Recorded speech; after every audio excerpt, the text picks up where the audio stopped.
Hello friends.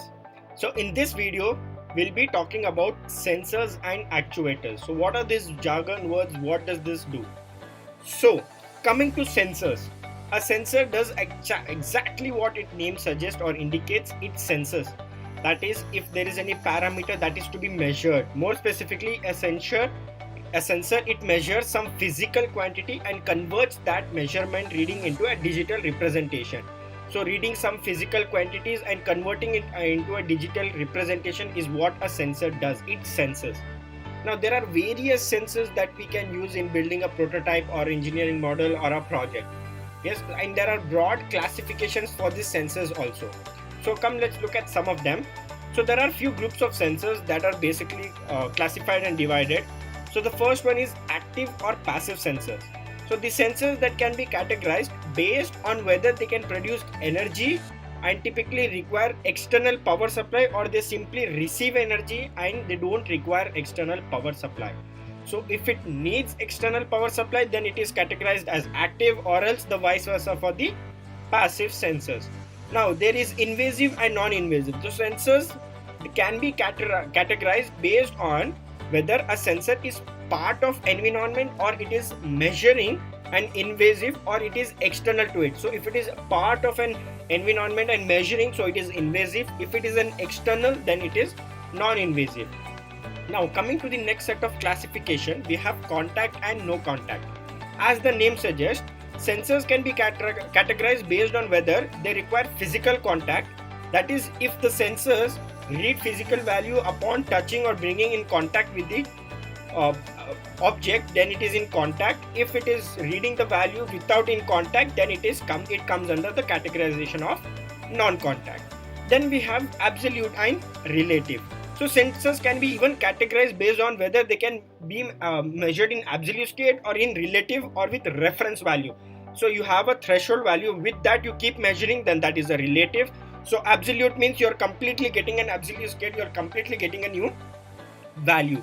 So based on this, you can group the sensors into any category. So there are various types for various purpose. So let's have a look at few sensors. So first, coming to the position. So what if you have to measure the position? So a position sensor, it measures the position of an object. So we'll be using small sensors like ultrasonic. But if you're going ahead and making a big prototype, you can use a potentiometer, you can use an inclinometer, you can use a proximity sensor. So whenever you're planning to get the position, so these are the sensors what you will be using and which will help you. Coming to the occupancy and motion sensors. So motion sensor is to detect people and detect a motion in the surveillance area. You can use an electric eye, you can use radar. So these are the sensors you should be looking for if you are using motion.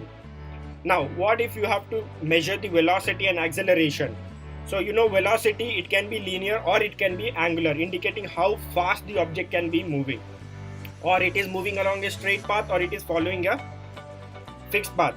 So there are accelerometer and gyroscope which you can be using. Now what if you have to measure force? So to measure force, you have various sensors like force gauge, you have viscometer, you have tactile sensors. There are multiple sensors.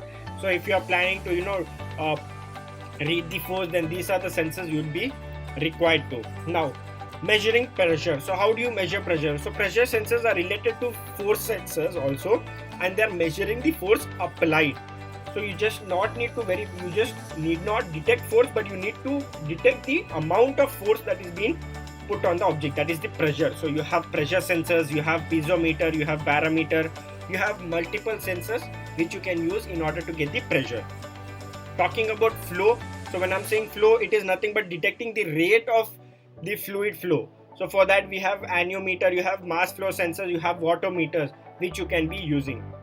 Okay, coming to the humidity. So if you want to measure the humidity, then you can straight away go and use an DHT sensors. You can use an humistor, you can use an soil moisture sensor to know the humidity beneath the earth surface. You can use an hydrometer to get the specific and very sensitive temperatures. So these are the sensors you will be looking for if you are trying to verify the humidity. Now coming to detecting light. So how can you detect lights in your surroundings? So you can use an infrared sensors, you can use an LDR for small scale projects, you can use a photo detector. So there are multiple sensors you can use to detect an light.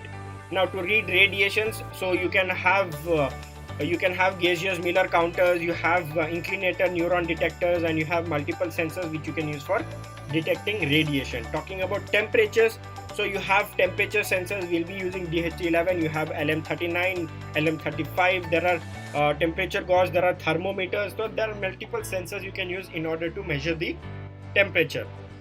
Biosensors deal with measuring or detecting the biological elements such as blood pressure and heartbeat and pulse rate, and also there are various blood glucose biosensors and pulse sensors you can use for that. So there are many sensors that we can use on an engineering model or building and prototype. So few are listed here.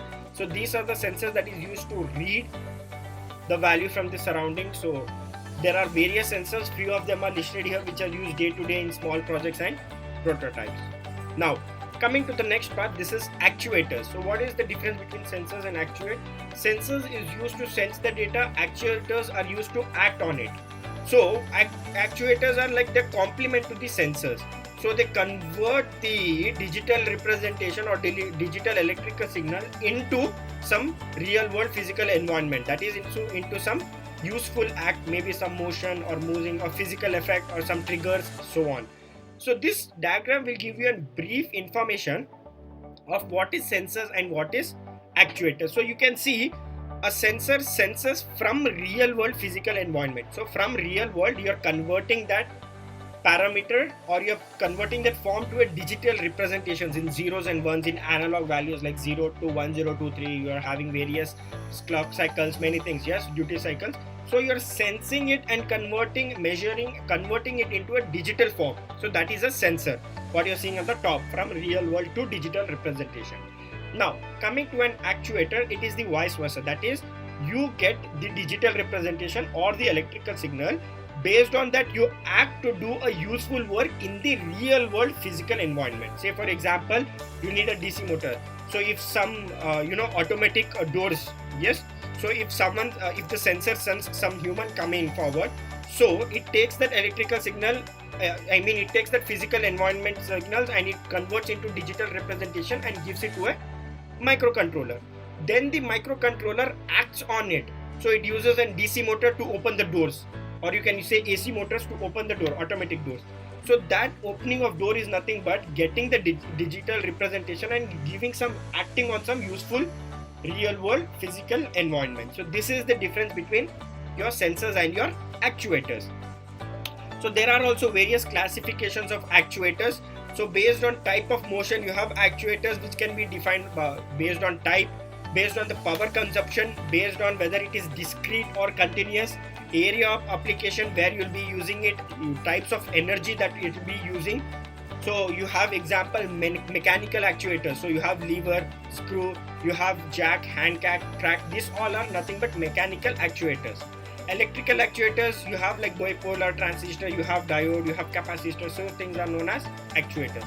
Now electromechanical, your AC motor, DC motor, stepper motor, the servo motor, what we use, these are known as electromagnetical actuators. Now electromagnetic actuators, as the word suggests, there is magnetic in this. So we have electromagnetic, we have linear solenoid for that.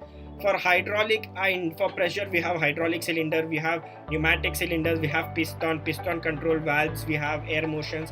So there are various such actuators which are divided based on what kind of act you have to perform to the real world environment. So we'll be using many such sensors and actuators in our coming courses. So these listed are the few sensors what we'll be using. These are the most common sensors or actuators, you can say, that are being used in engineering model, and we will also be using this. And your next question would be, where can I find them, where can I buy them? So again, you can go ahead and you can purchase it from any local electrical store, or you can get it on Amazon, and you can get it on any e-commerce website, Amazon, Flipkart, and you have Robocop. There are many such e-commerce websites where you can get this. Now talking about the resources, so whatever content, the specifications I got it from these websites and books. So you can go ahead and you can, if you want to learn more, you can go ahead to these resources and you can have more brief knowledge on this.